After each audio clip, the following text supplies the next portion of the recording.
Hi, welcome everyone. So glad you can all be here watching this, and I'm really happy to be here with you, Lindsey, and learn more about some of the things you wrote in the chapter and just learn more about your journey. Great. And my name is Lindsey Frank. I am the Climate and Social Emotional Learning Coach for District 59 in Illinois, and that services different types of suburbs. So we have Arlington Heights, Elk Grove, Des Plaines, and Mount Prospect. Wow, that's a lot. That's great. Yes, and I wrote chapter 34 in the book, and that is titled "The Ocean is Calling: Transform School Climate with a Focus on Wellness." Great, it's exciting. I read the chapter, so I can't wait to learn more. Yes.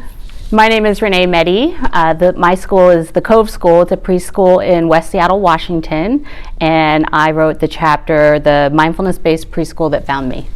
Yes, and it was amazing, and I really loved, there was something within your book, there was a quote here that just really resonated with me, and it said, you wrote, "Implementing a mindfulness program in a school and making it part of the fabric of the culture requires intention, commitment, and practice." I love that, and I think that was the perfect part within your whole piece there that just really thank you.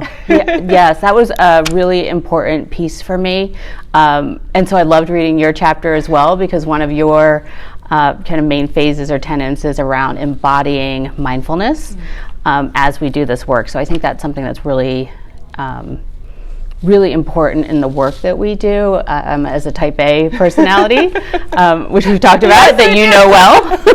As a type A personality, I found mindfulness, thought it was great for children, and I wanted to implement it yesterday. And so it took me a little bit to get to the path myself, but that really is where the school took shape.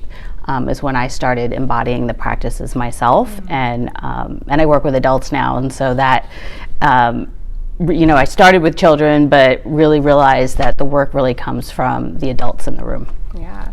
Can you talk a little bit more about the Cove and how it is different than your typical preschool?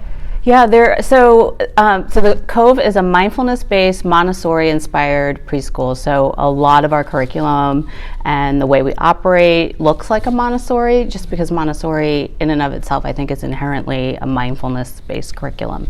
There's a lot of intention that goes into everything we do. So oftentimes when I share with parents or do open houses or tours, one of the things that makes us very different is that every single thing that we do in that school, there's an intention behind it, from, when they're loading the dishes in the dishwasher, when they're pulling the chair out, the order that we do things, the way it feels when we often get comments on how it feels different in the school.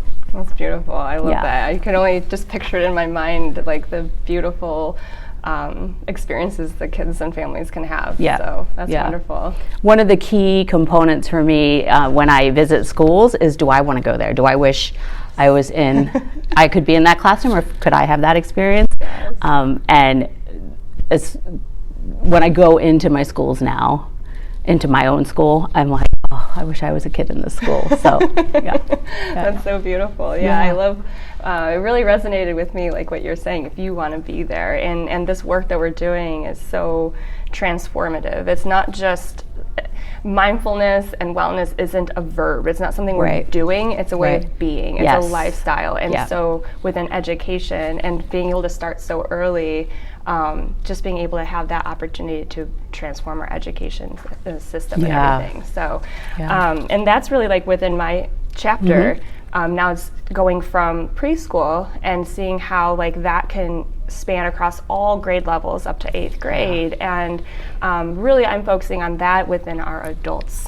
And what you're saying, you were saying, once the personal practice happened, all these things started shifting and aligning. So within that chapter, I talk about different phases that we go through and how to develop those different types of supports for our adult learners and that personal practice. So. Well, and that's one of the questions I have for you is, because there was some similarity in the embodiment piece, which is just such a huge part of this whole process.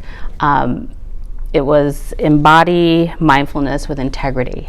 And that is at the core of everything that we do at our preschool, is that the adults embody it. The adult is the curriculum for the students, right? Right. And so, but I do it on a very small scale within a school that I founded that was able to be driven a lot by my vision, whereas you go in and you're met with schools, districts, staff, like just a diverse group of people. And I'm so curious how you bring that embodiment piece in and how you talk about it, and then how you're met with it, and how you big loaded question. I know that's a lot. Really that's like the whole interview, right? Yeah, right. Well, I think as we've said, like, we have to embody it. So it's not just like staff, it's like yourself. We have to start with us. You may have noticed I do have a rock in my hand, and so this has been like, I trained with Breathe for Change, which is an organization that believes in changing one teacher at a time, and for us to be able to go into schools and support wellness and the mindful movement piece. So through that and my own journey beforehand, like, that's when things started aligning for myself. So when I noticed I started approaching everything in a new light, as I know you can relate, absolutely. I was changing myself, and I found everyone else around me was starting to change. And so the biggest thing I always say is to be the ripple. Right? And so we have to love that quote from Mother Teresa, right? And I don't want to get her words wrong, so I want to make sure I read that. So it's, I alone can't change the world, but I can cast a stone across the waters to create many ripples. Yes. And so that, even within our team and our district, for when this work was starting, really inspired me, and all this was aligning. And so showing up as being mirrors, that's the biggest thing. And then from there, like what you're saying, well, how does the team and everything kind of connect with it? So I'm very blessed to have a very small but mighty team, and we support each other. And with this role that I have, I've been able to create it really along the way. And so with the social emotional learning part, mindfulness falls right into it. And being able to share that with others. And we've taken more of the organic approach, right? So it's not, teachers do it when they're ready. When they see it and they know that they're ready, that's when I coach into that. We do mindfulness coaching cycles, like an instructional coaching cycle piece. The morale and mindfulness learning sessions or committee that we had. Like, it's been really wonderful to see the transformation over time. And now that this is our second year into it, we're focusing a lot more on the students now that we have a little bit more within ourselves. So that's kind of the route a little bit. You mentioned the morale and mindfulness committee, right? And I know there's probably lots of people out there that are curious about what it is, what it looks like, how it's structured, and kind of the context of how you bring something like that to a school or a district. Yes. Well, I would say you have that inspiration moment, right? So like Breathe for Change, that was a lot of inspiration, but I also want to say Elena Aguilar and her book Onward, one of my Cultivating favorites, Emotional Resilience all of her in Educators, books. all of Art them. of Coaching Teams. Yes, she has one coming out on equity too, so I'm really excited. But that book was the starting off point for this. I'm like, oh my gosh, I can share this with others. How can I share this with others? Because it's something my core values aligned with that. And so then the committee was based off of that book. And some other pieces and creative thinking, but that really was the structure of it. So having some time for ourselves, focusing on adult relationships and relationships even within students, and how to embrace all of that mindfully as well, and go from there. So that's great. Now I also know that you also support the adult side and like the professional learning, and even with like families. Can you share kind of how that looks at the Cove? So I was a big proponent that everything starts with children. I have a business background, and then I moved into education, and then my husband would have these ideas of his causes that he supports, and oftentimes he would rant to me, and I'm like, well, what are you doing about it, right? And I said, start with the kids. Like, there's no hope for adults, was kind of my view maybe 20 years ago, right? And so as this preschool came, my title of the chapter is the Mindfulness-Based Preschool that found me is I never wanted a school. And I used to be a wedding planner, and I started in in-home daycare, but I wasn't a daycare person, and then that transitioned into preschool. And similar to your journey, there were a lot of things that just started unfolding and opportunities that started arising. And so when I merged mindfulness with preschool children, that's really where it took shape. And then it wasn't about me anymore. Like, I was really just a vehicle to get this out into the world. And so in the beginning, there were a lot of parents enrolling their children, primarily because the preschool was, preschool's very local, right? You don't travel too far for preschool. And they're like, oh, I walk by your school every day. We started in-home in my house, and when we moved to a more prominent area where it was, a lot more foot traffic or driving traffic, they would notice the school. And so I would get calls in the first couple of years like, oh, the schedule works, or it's right near our house and we can walk to it. And then as the community started learning about what we were doing with the program, they started coming to us because of what we do. And then the parents were like, so what's this mindfulness thing that you're doing with my kiddos? Because the children would come home and share things, or, tell their parents to breathe, or go take a moment, or whatever the thing is. So like, what's this thing you're doing, right? The kids are parenting our yes, parents. Exactly. And so, like they often do, right? Yes, and so, I started doing some education classes around parents, or with parents, around mindfulness and mindful parenting and just self-care.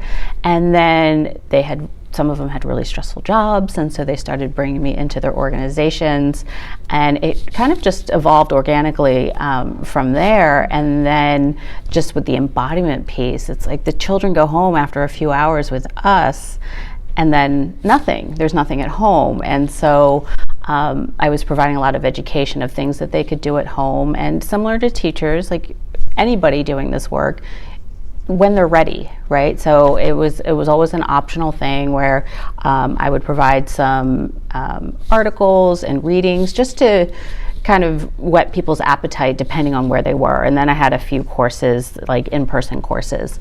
And now I'm working more towards online, doing more online stuff with them. So I'll do live videos, like a Facebook Live.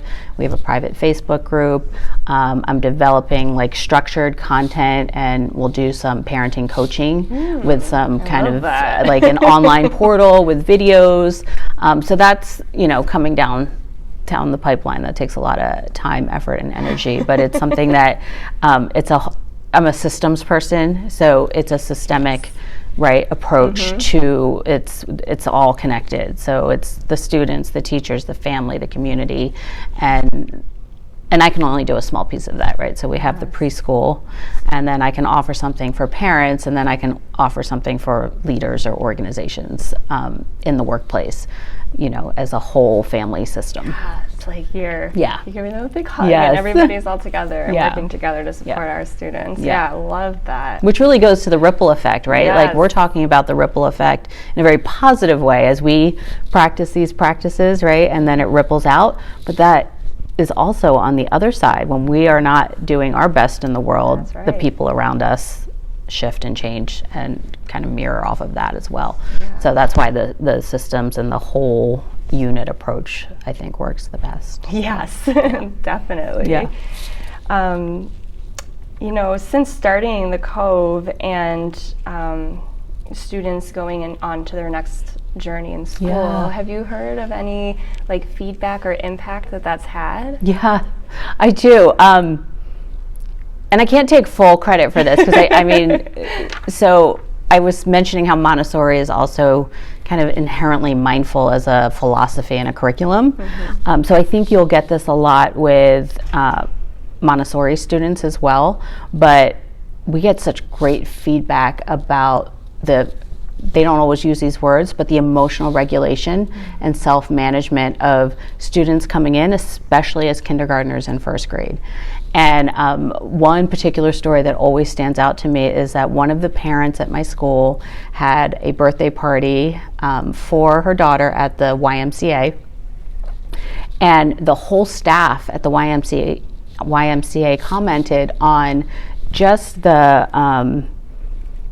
how how they followed directions and how they were just always where they were supposed to be, and there was no big drama or hoopla, or it's like everything just flowed really nicely. They do hundreds of birthday parties at the Y every weekend, or over the course of the years, thousands probably, and to the point where they commented to the parent, and the parent said all of the friends at the birthday party were Cove students. And she said, it's not us, it's their preschool. Oh. Yeah, and I was like, oh, that's the best compliment ever. But we do. We'll get some feedback from the public schools and then some of the private schools in the area about they just love our kiddos, because kindergarten is so much about the figuring out all the social and the, just kind of the drama and the emotional things that happen with the kindergartners. And several principals have said that we just don't get as much of that from kids that come from the Cove. So well, that's the importance of starting early, and they have these gifts with them for forever then. And Seattle too is growing into this almost like San Francisco tech environment. So there's a lot of high achievers, high performers, type A, achievement, success-driven folks, particularly coming into the area where the Cove is. And I am so upfront about, we have academics embedded in there, just they're going to learn, right? But I am very clear on who a good fit is for the school in terms of values and what I basically took an adult and reverse engineered what it would look like on the path loosely, and that's how we created the Cove. But I'm so clear that we are focused on social emotional learning, because as adults we don't know in 20 years what roles are going to be there. Right? So when I taught kindergarten, Twitter wasn't a thing, right? Social media wasn't a thing, and now there are degrees in social media. So we're really cultivating problem-solving, creative thinking, and the how to learn part.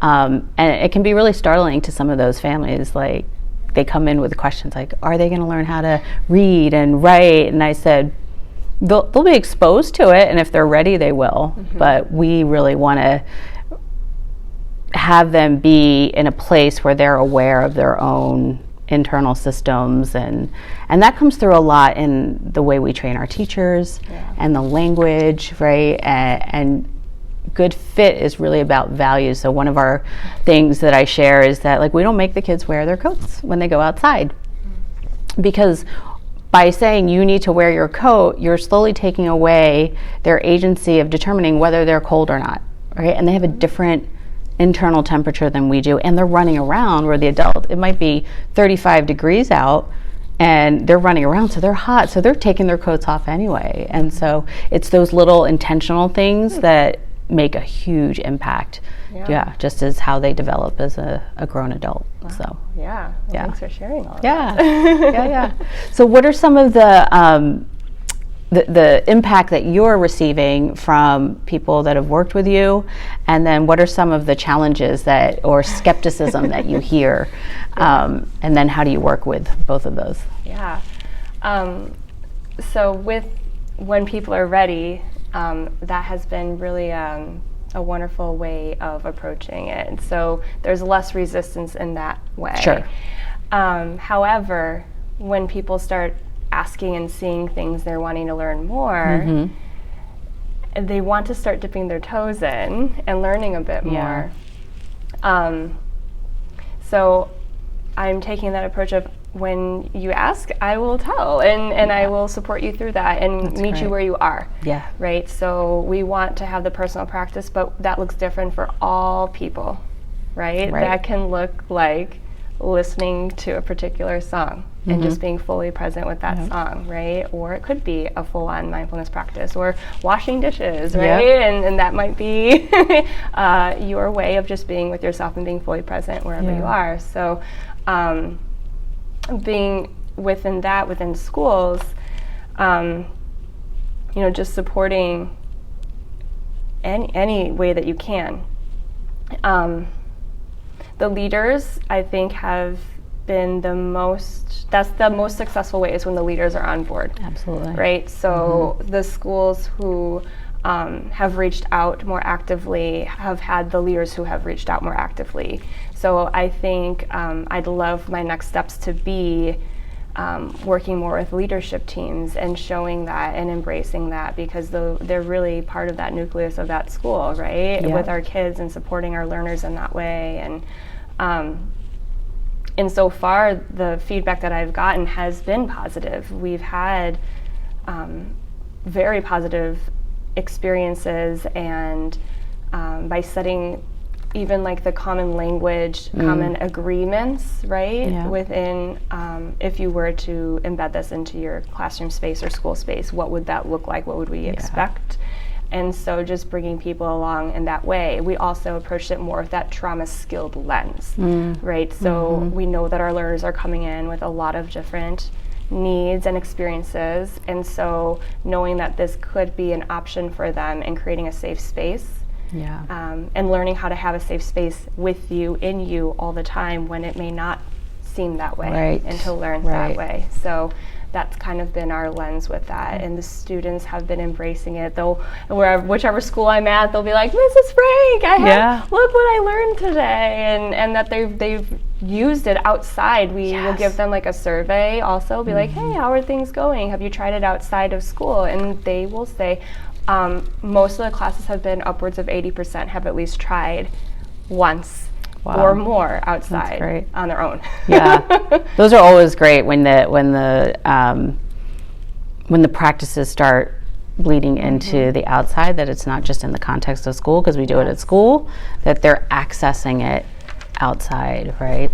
And even with like our structure with our social and emotional learning piece, so all students have access to beginning and ending their day within their community circle setting, and then on Wednesdays we have explicit time dedicated for learning that skill, but all throughout that week it's all connected. So if they were to learn any type of social emotional learning skill, whether it be mindfulness or another skill, they're learning that practice and being able to do that. And so a lot of times by the time we get to Friday, it's normally those like challenges of, when could you try this? So they're embracing it, and it's just wonderful to see. And the teachers, they love doing it too. There's so much in so many nuggets. I'm like, I don't know which direction to go. A couple of things that stood out. You start with where people are, right? And that's a huge part of our philosophy in our school with the students too, is you start where children are, and then you just give them lots of opportunities, right? And so if you're coaching and with the leadership, right, that's where we talked earlier about culture, and that both of us are very interested in the culture of things, but then culture usually starts with leadership. And so what are some of the ways, because I know in my work with leaders and any type of like kind of wider implementation, although it's an invitation or it's not something that's mandated, there's all different levels, right? Like you were saying, someone wants to just dip their toe into it, and maybe it's just listening to a podcast or reading a particular book before they're actually diving into the experience of a practice, right? And so this is kind of a twofold question. How do you structure or offer, like what do you offer for those different levels? Or are you? And then the sustainability part is something that I'm very passionate about, because I will often go in and do a one-off, right? A teacher PD or a leadership, offsite or something, and people get really excited and they're like, we're going to do this, and then they literally walk through the door and they're just like, what did we just do? And or they're in their next meeting, or they're, so what are the pieces of sustainability or things that you put into place so that it can be something that is just the journey? Right. Well, I think there's a couple layers to that. So I think that we have the committee, and within the committee, we're tailoring the sessions based off of like the feedback that the educators or and it's open to anybody within because that's schools. District level, right? District level, so it's open to anybody and everybody. So, and based off of their feedback, we tailor what those sessions look like. There are different learning sessions, sequences that I've developed where some of the schools have reached out, and I've been able to share like just different types of levels. So there are some basic levels, there are some that have gone and done a few of the sequences within. The summer learning, when people are wanting to come in and having a full day workshop on how to embed that into their spaces with students. The coaching, instructional coaching, like that is the most differentiated approach and the most long lasting, because it's job embedded. Yeah, and exactly. So like my job as a coach is to make sure that when we are finished with our cycle together, that you feel empowered and that it is your practice and that it is impacting your classroom in the way that you would like it to be, however that is. Yeah, to work in partnership together and to go in, like, do you have opportunities to go into their classroom if they ask you to, or they bring something to you, right? Yep. Outside of school, all of that, because that job I mean, that is the research, the evidence around that, and how behavior change happens and how people will improve at work is through that coaching piece, which is a partnership, and it's ongoing. And, you know, and as you probably know, like, I have a coach, right? Coaches have coaches, and it is. We all need a coach. We all need our mentors. Everybody. Yeah, one of my favorite. I saw a speaker once, and she talked about. It's like trying to read a label from inside the pickle jar. Like, we're so close to it, and you're trying to read the label. Just having that outside person help guide with questions. And even like when I'm talking things out, just being able to talk it out and have someone mirror back so that I can actually hear what I'm saying in a different way has been like life-changing, right? Right. So it's that feedback and growth. And growth. Right. And that's where, you know, the people are the growth mindset piece of things, right? Of just being in a place of openness and curiosity.